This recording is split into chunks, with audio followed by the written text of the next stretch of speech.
बिस्मिल्लाहिर्रहमानिर्रहीम। Dear students, 9th class की physics में चैप्टर नंबर 3 हम पढ़ रहे हैं। लेसन नंबर 10 आज का टॉपिक है हमारा Newton second law of motion. Newton जो साइंसदान था उसने 3 लॉ जो पेश किए थे। फर्स्ट लॉ कल पढ़ चुके हैं। सेकंड लॉ उसने कौन सा पेश किया था?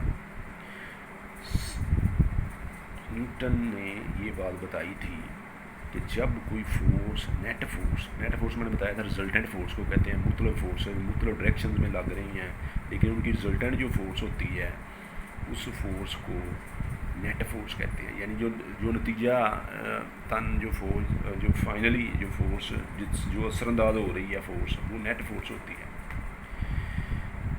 जब नेट फोर्स किसी जिस्म पर अमल करती है तो उसमें एक्सेलरेशन प्रोड्यूस होता है, और वो एक्सेलरेशन जो है वो फोर्स के डायरेक्टली प्रोपोर्शनल होता है। डायरेक्टली प्रोपोर्शनल का मतलब है कि अगर फोर्स ज़्यादा होगी तो एक्सेलरेशन भी ज़्यादा होगा, फोर्स कम होगी तो एक्सेलरेशन भी कम होगा।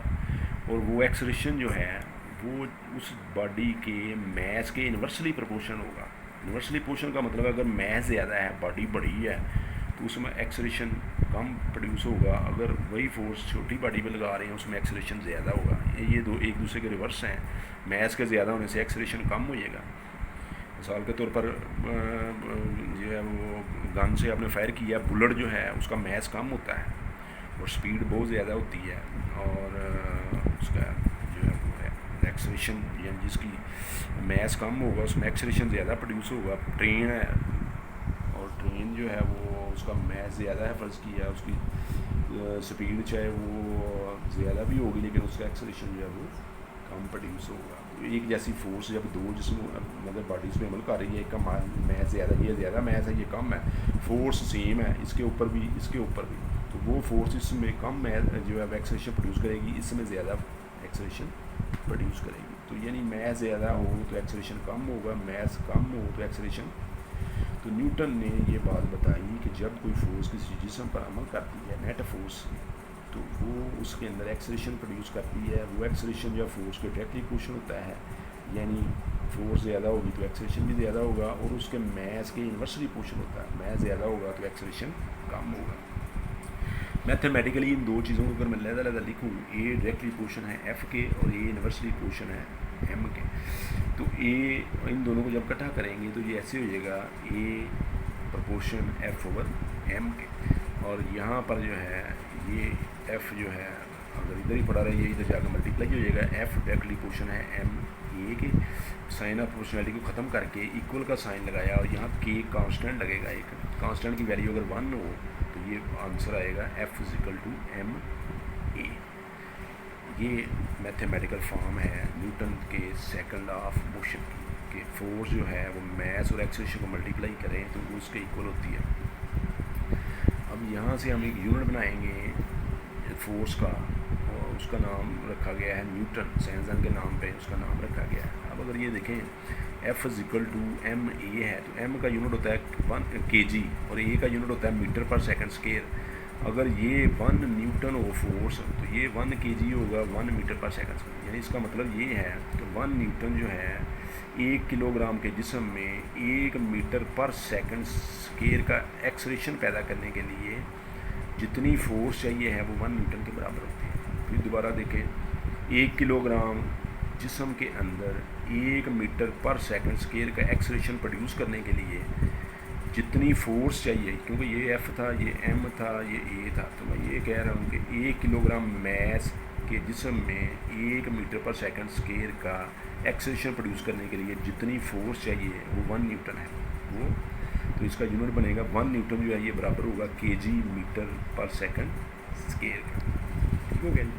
अब इसमें से एक टॉपिक है हमारा कि मैस और वेट में क्या डिफरेंस है। बड़ा मशहूर सवाल है, अक्सर पेपर में आता है। ये मैंने पॉइंट्स बना दिए हैं, इन्हीं को नोट कर लें या किताब के ऊपर निशान लगा लें, एक ही बात है। पहला पॉइंट, मैस जो है ये क्वांटिटी या मैटर है पोजेस्ड बाई द बॉडी। किसी जिस्म में मादे की या मैटर की जो मकदार है उसे मैस कहते हैं। और वेट क्या है? ज़मीन की वो फोर्स ऑफ ग्रेविटी है जो किसी जिस्म पर अमल करती है, उसे अपनी तरफ खींचती है, और जिसकी वजह से उसका वेट प्रोड्यूस होता है। मसलन वो जितना ज़मीन उसको अपनी तरफ खींचेगी उतना उसका वेट होगा। ज़्यादा बड़ा जिस्म होगा तो वो ज़्यादा जो है उसको खींचेगी। ये फोर्स है, ये क्वांटिटी ऑफ मैटर है। Number 2, mass is a scalar quantity. Mass के लिए बताने के लिए इसकी डायरेक्शन नहीं होती, तो इसलिए ये स्केलर क्वांटिटी होती है। Weight is a vector quantity. Weight के लिए डायरेक्शन की मतलब ज़मीन के मरकज़ की तरफ होती है इसकी direction. Weight is a vector quantity, क्योंकि डायरेक्शन की ज़रूरत होती है इसलिए ये वेक्टर है। इसके लिए डायरेक्शन नहीं चाहिए, ये स्केलर है। ये तो नहीं हम बताएंगे ना कि ये मैच जो है वो कौन सी डायरेक्शन में है, ये जनरली डिस्क्राइब होता है, ये स्केलर क्वांटिटी होती है। तीसरा पॉइंट है mass does not change with change of place. Mass किसी जिस्म का अगर फ़र्ज़ किया 1 kg का मैस है तो 1 kg रहेगा। आप जो उसको जहाँ मर्ज़ी ले जाइए, पहाड़ से भी बुलंदी पे ले जाइए, 10,000 फुट की बुलंदी पे ले जाइए, वो उतना ही रहता है। जगह को चेंज करने से चेंज नहीं होगा, वो एक कांस्टेंट प्रॉपर्टी है, परमानेंट रहता है। जबकि वेट जो है वो बुलंदी के चेंज होने से वेट चेंज हो जाता है, क्योंकि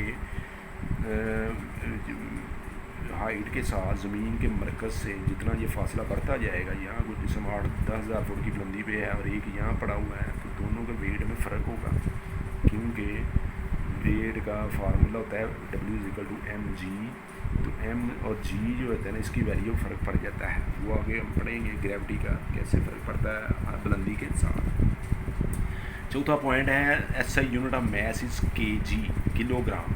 मैस का SI यूनिट सिस्टम इंटरनेशनल में किलोग्राम है, जबकि SI unit of weight is Newton, जिसके बारे में भी जिक्र किया। पांचवा पॉइंट है it is measured by beam balance. Beam balance के ज़रिए इसको मेजर किया जाता है, वो बैलेंस पहले चैप्टर में आपने पढ़े हैं।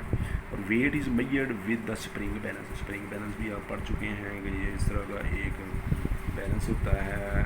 अक्सर वो बोरी वगैरह का वज़न जो है वो नीचे स्प्रिंग की मदद से यहाँ लटका कर आप वज़न या यहाँ पॉइंटर लगा होता है, वो बताता है इसका कितना वज़न है। तो ये स्प्रिंग बैलेंस से मालूम किया जाता है। ये बीम बैलेंस से, बीम बैलेंस आम जो दुकानों पे यूज़ हो रहे हैं वो बीम बैलेंस होते हैं। ठीक है जी, ये 5 पॉइंट आपने याद रखने हैं।